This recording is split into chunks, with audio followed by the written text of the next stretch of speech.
Good morning. हम लोग देखेंगे आज सेलों का संयोजन। सेलों के संयोजन पढ़ने से पहले हम लोग पढ़े थे ई, कैपिटल ई, वी और एक इक्वेशन और था स्मॉल आर, इनके बीच में संबंध है। तो वहाँ पे हम लोग अध्ययन किए थे कि जो बीच में इनके संबंध आया था वह था बी बराबर E minus I into are. ये रिलेशन प्राप्त हुआ था तब जब क्या करते हैं, ई क्या है, यहाँ पे वैद्युत वाहक बल है, आई धारा है, चालक में प्रवाहित धारा है, आर क्या है, आर जो है आंतरिक प्रतिरोध है, और वी क्या है, वी विभवांतर है। ठीक, यह टर्मिनल विभव इसमें कह सकते हैं। तो इस कंडीशन में यहाँ पे जो ई था, ये इससे यही स्पष्ट हो रहा है कि ई का मान क्या हो रहा है, ई का मान जो विभव हमको प्राप्त होता है ये पूरे परिपथ के लिए होता है। ये सेल सही पूरे परिपथ के लिए जो वोल्टेज स्थापित होता है उसके लिए कार्य होता है। लेकिन जब यहाँ पे हम देखेंगे आई आर के कंडीशन में यहाँ पे, तो इससे ये घटता हुआ, अर्थात ये पूरे में से अगर विभवांतर हम देखते हैं बाहर वाला, तो ये जो आंतरिक है, आंतरिक में जो धारा बह रही है उसका जो है उसमें जो विभवांतर उत्पन्न हो रहा है उसकी क्या है, माइनस। अर्थात कह सकते हैं ये कंडीशन हमको विभव पतन जो हो रहा है वह कमी के रूप में। ठीक, तो यहाँ पे अगर हम देखेंगे कि V बाह्य परिपथ के लिए हम देखते हैं, जैसे ये हम मान लेते हैं कोई सेल,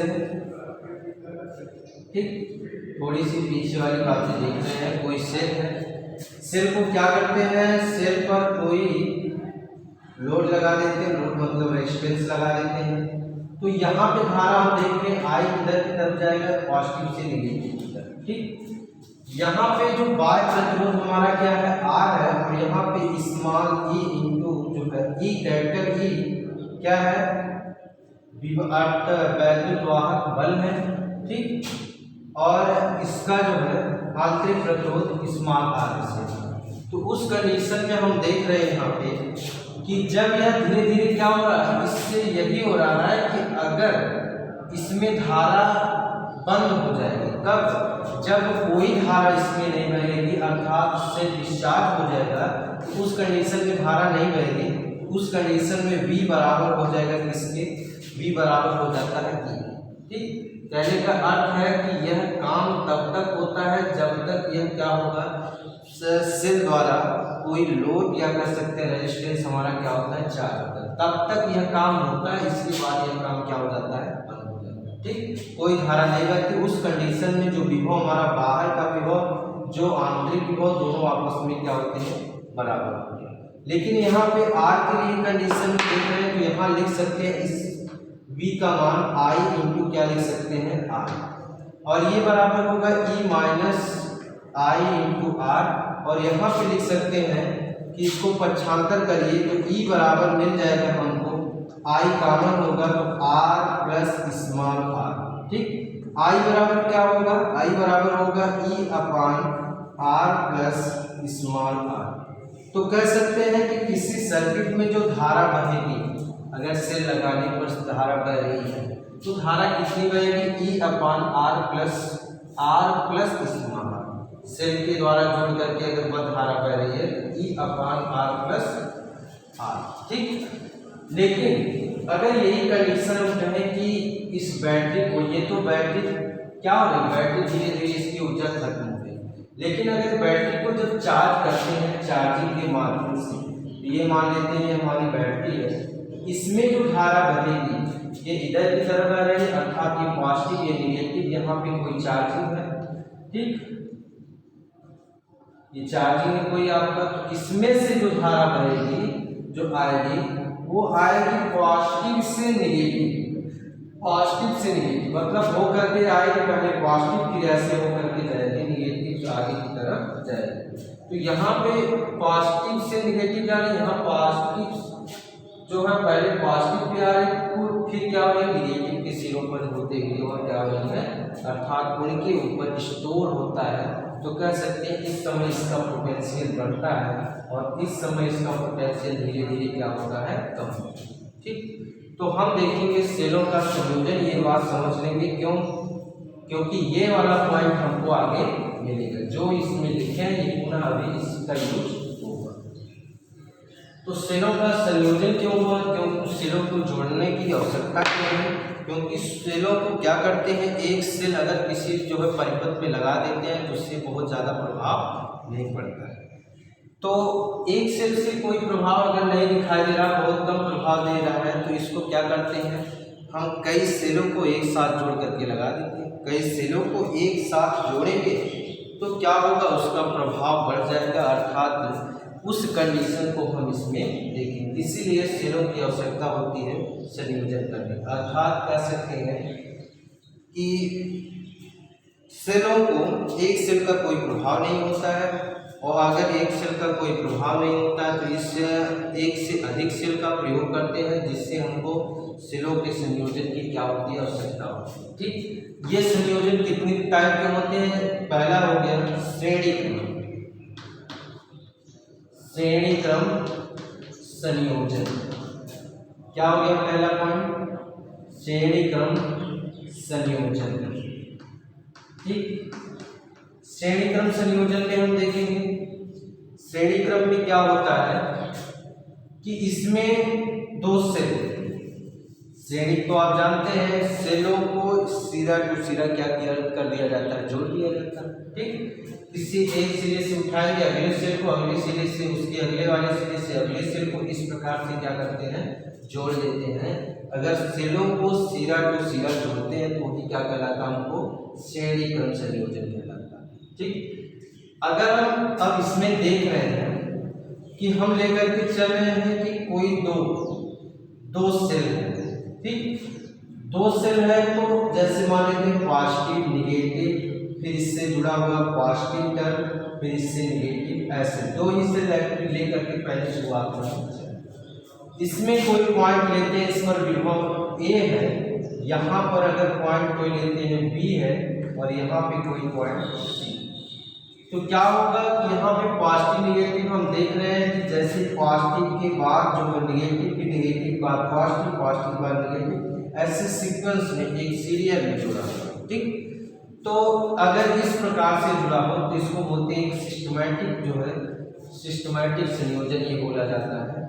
तो इसमें कहेंगे कि जो धारा हमारी होगी, धारा किधर जाएगी, पॉजिटिव से निगेटिव की तरफ। तो धारा का अगर कोई ऐसा एक दो पॉइंट लेकर के इसमें चल रहे हैं, अगर सेलों को कहीं जोड़ दें तो ये निकलेगा, जो धारा आ जाएगा वो धारा जाएगा बाहर की तरफ, अर्थात पॉजिटिव से होकर के आकर के कहीं यहाँ पे मिलेगी। ठीक, सर्किट, अगर सर्किट पूरा बनाया जाए तो उसमें, तो हम यहाँ पे देख रहे हैं इसके संदर्भ में, इसके अंदर क्या होता, आंतरिक प्रतिरोध, यहाँ पे भी क्या होता, आंतरिक प्रतिरोध। इस पर मान रहे हैं कि इसका जो वैद्युत वाहक बल है E1 है, इसका वैद्युत वाहक बल E2 है, इसके अंदर आंतरिक प्रतिरोध R1 है, और इसके दूसरे वाले सेल के लिए आंतरिक प्रतिरोध क्या है, R2। क्योंकि हम जानते हैं कि प्रत्येक सेलों के मध्य में क्या होता है, बीच में क्या कह सकते हैं, उनमें जो है आंतरिक प्रतिरोध पाया जाता है।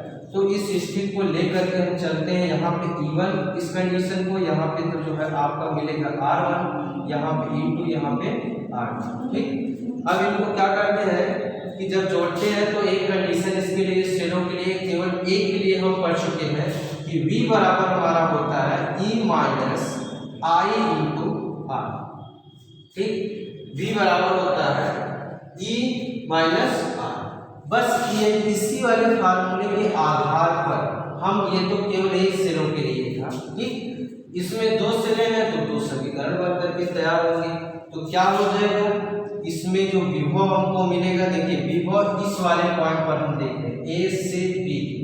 ठीक, तो ए बी का विभव या लिख सकते हैं A V A minus B B equal होगा आपका E1 माइनस आई, धारा समान होगी क्योंकि श्रेणी क्रम में जुड़ा है, केवल दो सेलों को लेकर के अभी चले। ठीक, दो सेलों का। ठीक, दूसरा यहाँ पे क्या होगा, R1, स्मॉल R1, ये समीकरण आपका एक बनेगा। इसी प्रकार से अगले के लिए देखेंगे, V और C के बीच, विभवांतर, ठीक। तो किसके बी और सी के बीच, इसके लिए क्या होगा V B minus V C equal होगा E2 माइनस आई R2, ये हो जाएगा आपका समीकरण।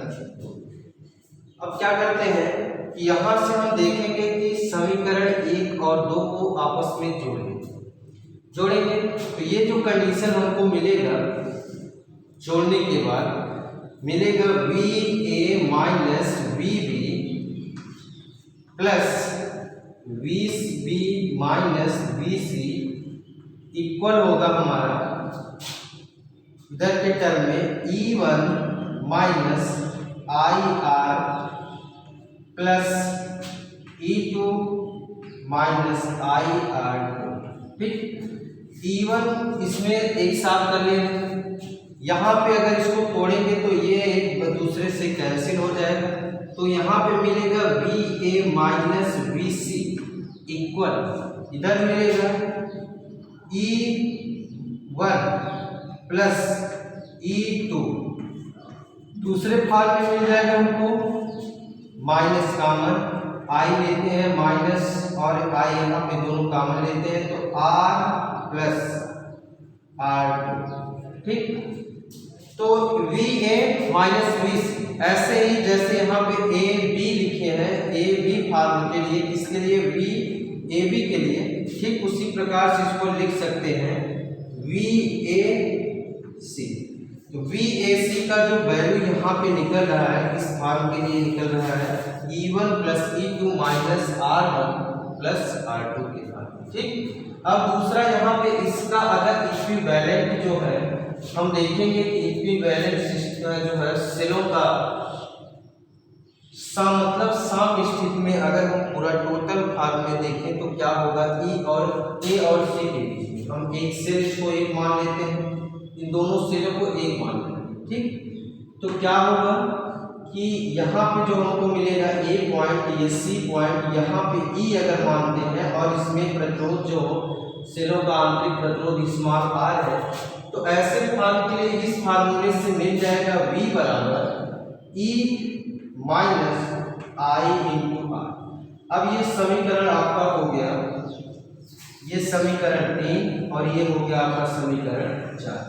तो समीकरण 3 और 4 से तुलना करते हैं, तुलना करने के बाद हमको प्राप्त होता है कि E बराबर, इससे तुलना करेंगे तो प्राप्त होगा E बराबर E1 प्लस E2। दूसरा यहाँ पे तुलना करेंगे तो हमको प्राप्त होगा R बराबर R1 प्लस R2, ठीक।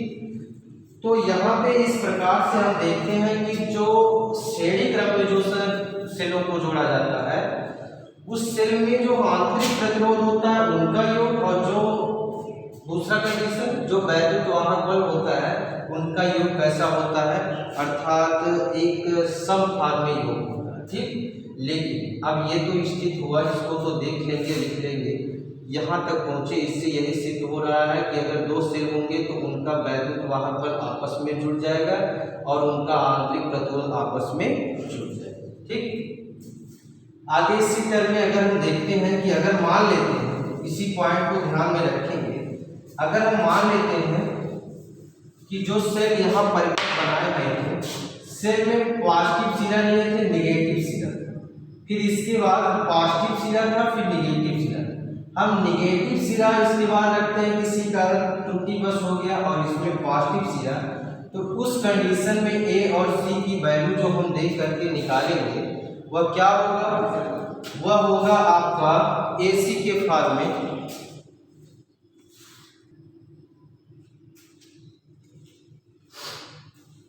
यहाँ पे क्या कर दिए, सेलों को चेंज कर दिए, ठीक। ये निगेटिव का निगेटिव से जोड़ दें। इस समय क्या होगा, हमारा जो इक्विवेलेंट अर्थात E का मान और R का मान क्या आएगा, इस कंडीशन में E जो हमको प्राप्त होगा E1 माइनस E2 प्राप्त होगा, क्योंकि ये विपरीत दिशा में हम कंडीशन रखेंगे तो जो वैल्यू हमको प्राप्त होगा वह निगेटिव चार्ज के रूप में प्राप्त होगा, ठीक। ऐसे जितने भी सेल निगेटिव वाले सेलों से जुड़ेंगे, अगर कोई गलती से जुड़ गया है तो उसका मान अगर निगेटिव रख करके सॉल्व करते हैं तो सही होगा। और लेकिन उसमें आर जो होगा, आर वह समान होगा, वो आर पॉजिटिव में ही रहेगा, ठीक, वह किस में रहेगा, पॉजिटिव में ही। अगला पॉइंट हम इसी में देख लेते हैं।